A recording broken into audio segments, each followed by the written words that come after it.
جسمانی امراض پرہیز سے جاتے ہیں اور روحانی امراض پرہیزگاری سے۔ مومن کی راحت کس میں ہے؟ اگر غفلت ہو گئی ہو تو سجدے میں، اگر گناہ ہو گیا ہو تو توبہ میں۔ مومن وہ نہیں جس کی محفل پاک ہو، مومن وہ ہے جس کی تنہائی پاک ہو۔ انسان کو اچھی سوچ پہ وہ انعام ملتا ہے جو اسے اچھے اعمال پہ بھی نہیں ملتا، کیونکہ سوچ میں دکھاوا نہیں ہوتا۔ ہمیشہ سچے لوگوں سے دوستی رکھو، کیونکہ وہ اچھے دنوں میں سرمایہ اور برے دنوں میں محافظ ہوتے ہیں۔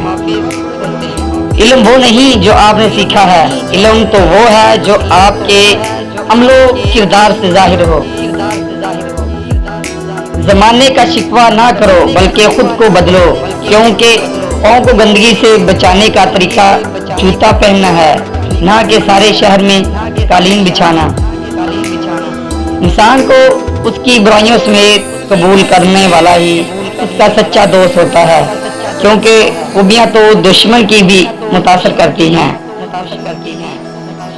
لوگوں کے سامنے مسکراتے رہا کرو اور اللہ کے سامنے گر گرا کر دیا کرو، کیونکہ دنیا مسکرانے والوں کو پسند کرتی ہے، اللہ رونے والوں کو۔